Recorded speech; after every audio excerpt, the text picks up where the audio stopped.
যদি কইতাম জান্নাতের মধ্যে না দুনিয়ায় একবার সুবহানাল্লাহ করলে এক প্যাকেট শেক সিগারেট দেবে, তাতে সবাই হয়তো আলহামদুলিল্লাহ বলতো। ছোট্ট থেকে ছোট্ট একটা মাসালা শুনলে এবং শিখলে, আমল করলে আলাদা সওয়াব।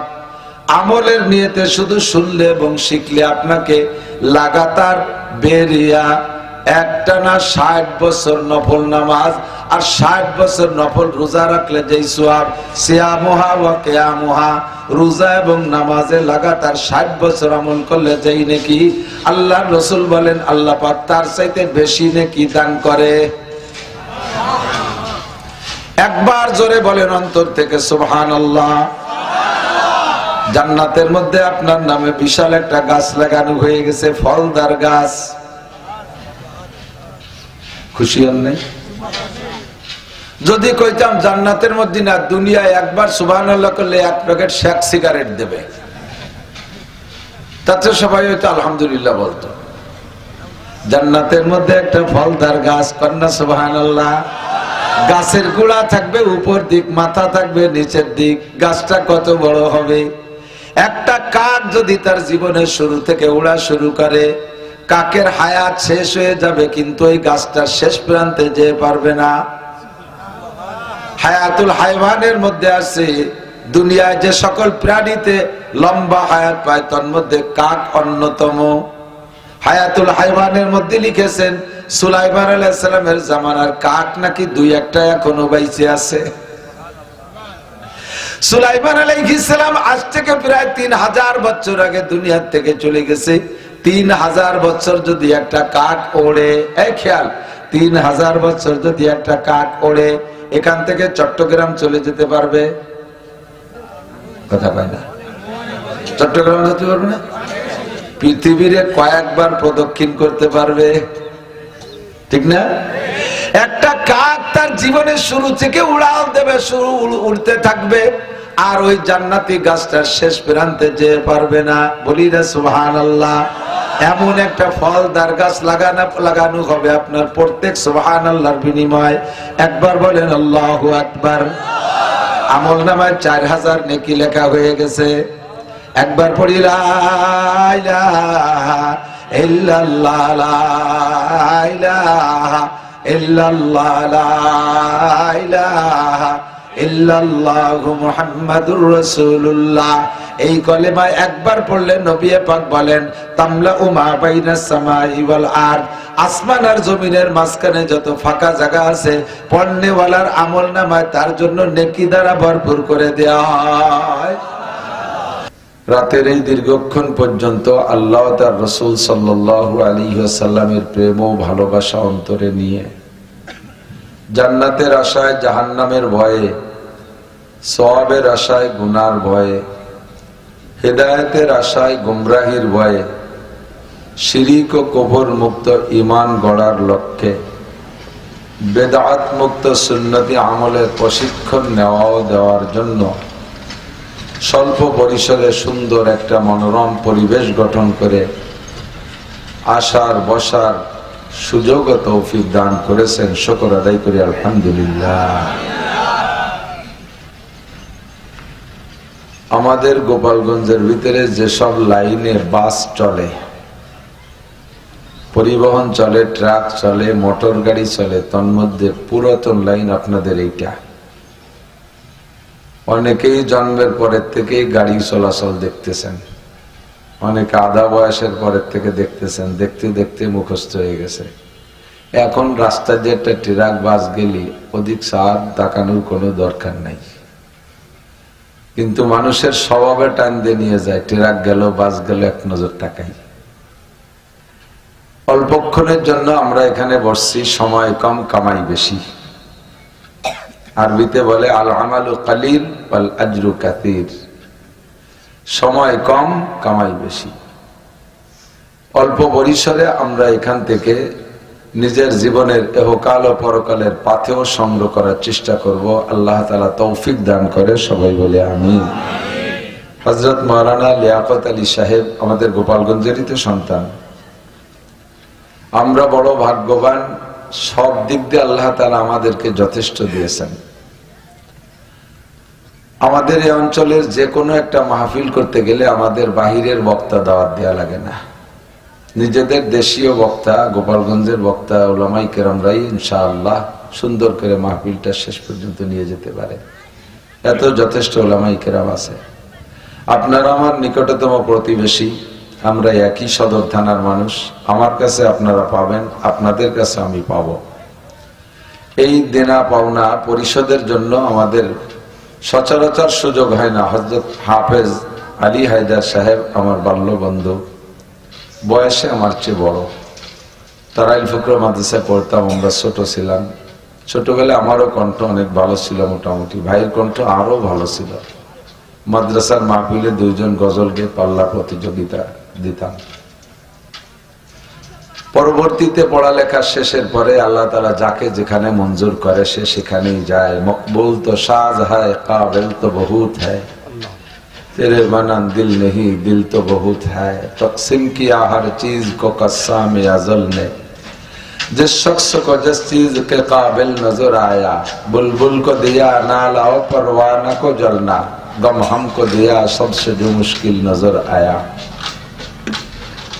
সৃষ্টিকর্তা আল্লাহ, বন্টনকারী আল্লাহ। আল্লাহ তাআলা যাকে যে কাজ দিয়ে পছন্দ করেন তারা সেই কাজে ব্যবহার করেন। উলামায়ে কিরামদের মধ্য থেকে কেউকে দিয়ে আল্লাহ তাআলা মসজিদের ইমামতি খতিবগিরি করাচ্ছেন, সেটা মুসলমানদের জীবনের সর্বশ্রেষ্ঠ কাজ, মসজিদের খেদমত। কেউকে দিয়ে আল্লাহ তাআলা বড় বড় দর্শে কিতাব পড়াচ্ছেন, কেউকে আল্লাহ তাআলা বড় কামেল পীর বানাইয়া তার দরবারে হাজারো লাখো মানুষ জমা করে তার মাধ্যমে হিদায়াতের বাণী ছড়াচ্ছেন। কেউকে দিয়ে আল্লাহ তাআলা লেখালেখির মাধ্যমে, লিখতে পারে বড় সুন্দর কিন্তু বলতে পারে না, এরকম বহু মানুষ আছে, লিখতে পারে সুন্দর বলতে পারে না। তাকে দিয়ে আল্লাহ তাআলা লেখালেখনের মাধ্যমে দিন ছড়াচ্ছে। আবার আমাদের মতো কিছু মানুষকে আল্লাহ তাআলা মাঠে ময়দানে আপনাদের সাধারণ পাবলিকদেরকে ক্লাস করানোর জন্য মঞ্জুর করেছে। উলামায়ে কিরামের যত পরিশ্রমের কাজ আছে তার মধ্যে সবচেয়ে বেশি পরিশ্রমের কাজ এই মাঠে বয়ান করা।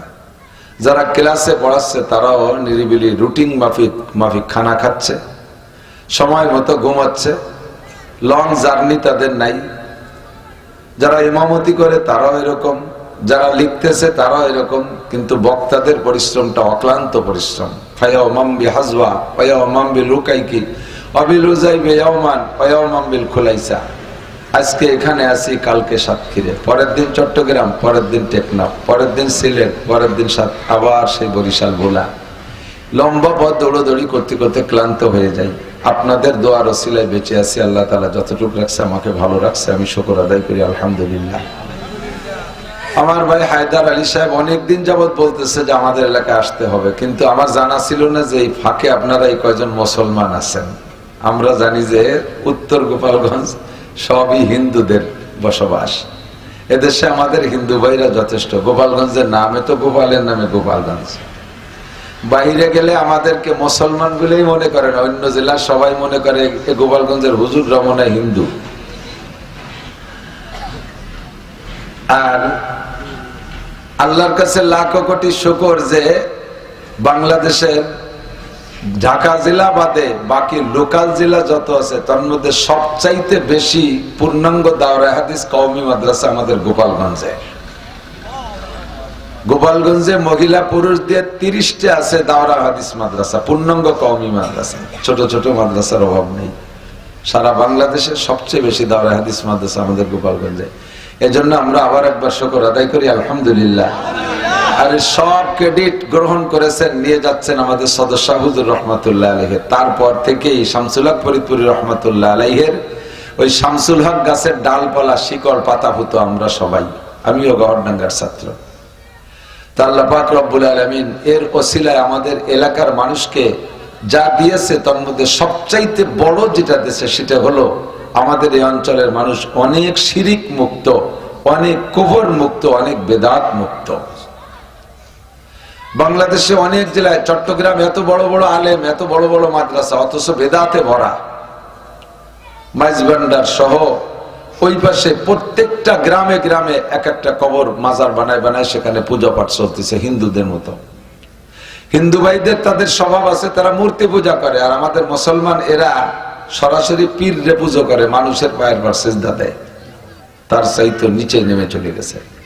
আল্লাহ তাআলা আমাদেরকে এই যে উলামায়ে কেরামের বদৌলতে শিরিক আর কুফর মুক্ত, বেদাত মুক্ত জিন্দেগি নসিব করেছে, এজন্য আমরা আরেকবার শুকর আদায় করি আলহামদুলিল্লাহ। হ্যাঁ, নড়াচড়া হবে না, ওই পাশে কথা বলে যারা তাকে ঠেকাইতে হবে। আমার ভাই একটা হাদিস পড়েছে সংক্ষিপ্ত, ওইটার পর একটা কথা এসে গেল, খুব খেয়াল। মাজলিসু ফিকহিন খায়রুম মিন ইবাদাতি 60 সানা। ফিকহ মানে আমরা বুঝি ফিকহ মানে চালাকি, তুমি ফিকহ করো, বাংলায় কয় না ফিকহ কি দিয়ে কাটাই গেলিয়া। তো ফিকহর আসল তরজমা হলো ফিকহ মানে বুঝা, সমঝ, জ্ঞান। সেখান থেকে শরিয়াতের মাসালাকে ফিকহ বলে। শরিয়াতের মাসালা আলোচনা হয় যে মজলিসে, ছোট্ট থেকে ছোট্ট একটা মাসালার আলোচনা যদি মজলিসে হয়, ওই মজলিসের দাম আল্লাহ পাকের কাছে 60 বছর নফল নামাজ ও নফল রোজার চাইতে বেশি। কম হয়ে গেছে নাকি? ভাই কইছে 60,000, আমিও 60,000 বলবো, 60 লক্ষ বলবো, কিন্তু হাদিসের হুবহু তরজমা হলো মাজলিসু ফিকহিন খায়রুম মিন ইবাদাতি 60 সানা। আমার মা ও বোনরা পর্দার আড়ালে কান খাড়া করে শুনবেন।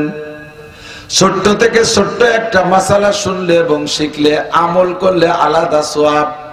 আমলের নিয়তে শুধু শুনলে এবং শিখলে আপনাকে লাগাতার বেরিয়া একটানা 60 বছর নফল নামাজ আর 60 বছর নফল রোজা রাখলে যেই সওয়াব, সিয়ামুহা ওয়া কিয়ামুহা, রোজা এবং নামাজে লাগাতার 60 বছর আমল করলে যেই নেকি, আল্লাহর রাসূল বলেন আল্লাহ পাক তার চাইতে বেশি নেকি দান করে। একবার জোরে বলেন অন্তর থেকে সুবহানাল্লাহ। জান্নাতের মধ্যে আপনার নামে বিশাল একটা গাছ লাগানো হয়ে গেছে, ফলদার গাছ। খুশি হন নাই? যদি কইতাম জান্নাতের মধ্যে না, দুনিয়ায় একবার সুবহানাল্লাহ করলে 1 প্যাকেট শেক সিগারেট দেবে, তাতে সবাই হয়তো আলহামদুলিল্লাহ বলতো। জান্নাতের মধ্যে একটা ফলদার গাছ, কন্যা সুবহানাল্লাহ। গাছের গোড়া থাকবে উপর দিক, মাথা থাকবে নিচের দিক। গাছটা কত বড় হবে! একটা কাক যদি তার জীবনের শুরু থেকে উড়া শুরু করে, কাকের হায়াত শেষ হয়ে যাবে, কিন্তু এই গাছটার শেষ প্রান্তে যেতে পারবে না। হায়াতুল হায়ওয়ানের মধ্যে আছে, দুনিয়ায় যে সকল প্রাণীতে লম্বা হায়াত পায় তার মধ্যে কাক অন্যতম। হায়াতুল হায়ওয়ানের মধ্যে লিখেছেন সুলাইমান আলাইহিস সালামের জামানার কাক নাকি 2-1টা এখনো বাইচে আছে। সুলাইমান আলাইহিস সালাম আজ থেকে প্রায় 3000 বছর আগে দুনিয়া থেকে চলে গেছে। 3000 বছর যদি একটা কাক ওড়ে, এই খেয়াল, 3000 বছর যদি একটা কাক ওড়ে, এখান থেকে চট্টগ্রাম চলে যেতে পারবে? কথা কয় না? চট্টগ্রাম যেতে পারবে না? পৃথিবীর কয়েকবার প্রদক্ষিণ করতে পারবে, ঠিক না? একটা কাক তার জীবনের শুরু থেকে উড়াল দেবে, শুরু উড়তে থাকবে, আর ওই জান্নাতি গাছটার শেষ প্রান্তে যেতে পারবে না। বলি না সুবহানাল্লাহ। এমন একটা ফলদার গাছ লাগানো হবে আপনার প্রত্যেক সুবহানাল্লাহর বিনিময়। একবার বলেন আল্লাহু আকবার। আমল নামায় 4000 নেকি লেখা হয়ে গেছে। একবার পড়ি লা ইলাহা ইল্লাল্লাহ, লা ইলাহা ইল্লাল্লাহ, লা ইলাহা ইল্লাল্লাহু মুহাম্মাদুর রাসূলুল্লাহ। এই কলেমা একবার পড়লে নবী পাক বলেন তামলা মা বাইনাস সামাই ওয়াল আরদ, আসমান আর জমিনের মাঝখানে যত ফাঁকা জায়গা আছে, পড়নেওয়ালার আমলনামায় তার জন্য নেকি দ্বারা ভরপুর করে দেওয়া হয়। তাদারুসুল ইলমি সাআতান খায়রুম মিন ইবাদাতি 60 সানা। বিশ্ব নবী মুহাম্মদুর রাসূলুল্লাহ সাল্লাল্লাহু আলাইহি ওয়াসাল্লাম বলেন, ধর্মীয় আলোচনা, মাসআলা মাসাইলের আলোচনার মজলিসে কিছুক্ষণ সময় যদি তুমি কাটাও, তাহলে তোমার আমলনামায় লিখে দেয়া হবে 60 বছর নফল নামাজ ও রোজার সওয়াব। ব্যাপারটা শুধু এ পর্যন্ত শুনেই শেষ নয়, আর একটু বুঝতেই হবে। তাহলে কি মাসালার দাম বেশি না নামাজের দাম বেশি? মাসআলার দাম বেশি না রোজার দাম বেশি?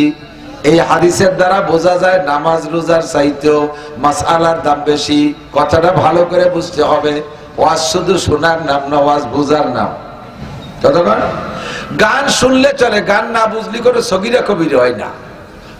কানে শুনতে ভালো লাগে শুনি। বাঙালি যুবকরা হিন্দি গান শোনে, অর্ধেক বোঝে অর্ধেক বোঝে না। পাকিস্তানি উর্দু গান শোনে, এক পয়সাও বোঝে না। আবার সাথে সাথে মাথা নাচায়, মাজা ডুলোয়।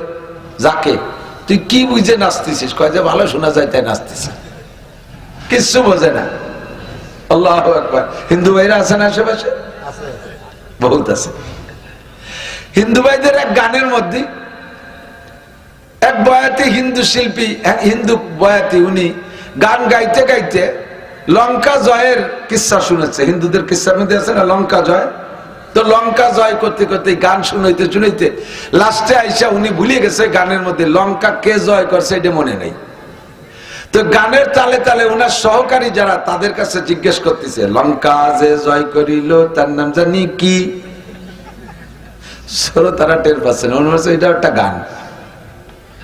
লঙ্কা যে জয় করিল তার নাম জানি কি? সাথে যে জুড়ি তবলা বাজায় তারা কয় দশানি ছয়ানি বাঘ আমরা জানি কি? গান গায়ে যা কামাই করি, তুমি একা নেও 10 আনা আর আমরা 15-16 জনের নেই 6 আনা। এত বড় বৈষম্য করে যাচ্ছ জীবন ভরে। এই বৈষম্য বিরোধী আন্দোলনের সময় এটা সমান করতে হবে।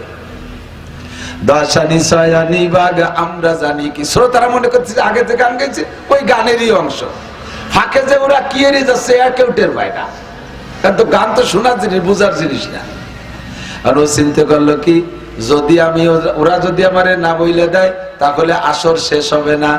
আসর শেষ না করতে পারলে তো পয়সা ঠিক মতো পাবো না। যদিও 2-4 না আজকে গাঠিতে যায়, তবু আজকে গানের আসর শেষ করে যাইতে হয়। এজন্য ও গানের তালে তালে কয় আজ হইতে ভাগ হইবে সমানের সমান। ওরা কয় লঙ্কা জয় করিল বীর হনুমান। সুন্দর একটা গান গাইছে, লঙ্কা যে জয় করিল তার নাম জানি কি? দশানি ছয়ানি বাঘ আমরা জানি কি?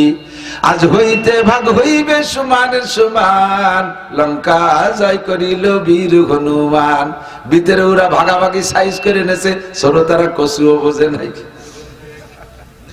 গান শোনার জিনিস শুনতে ভালো লাগে শুনবেন, না শুনলে আপনার সগীরা কবিরা নাই। তবে ওয়াজ প্রত্যেকটা কথা বুঝে নিতে হবে। কতক্ষণ ঘন্টা 2 বসে থাকলেন লঙ্কার গানের মতো গান শুনে চলে গেলেন, কোনো ফায়দা নাই। বুঝে নিতে হবে। একটা মাসালা শুনলে আপনাকে 60 বছর নফল নামাজ ও নফল রোজার সওয়াব দেবে। ঘটনা কি?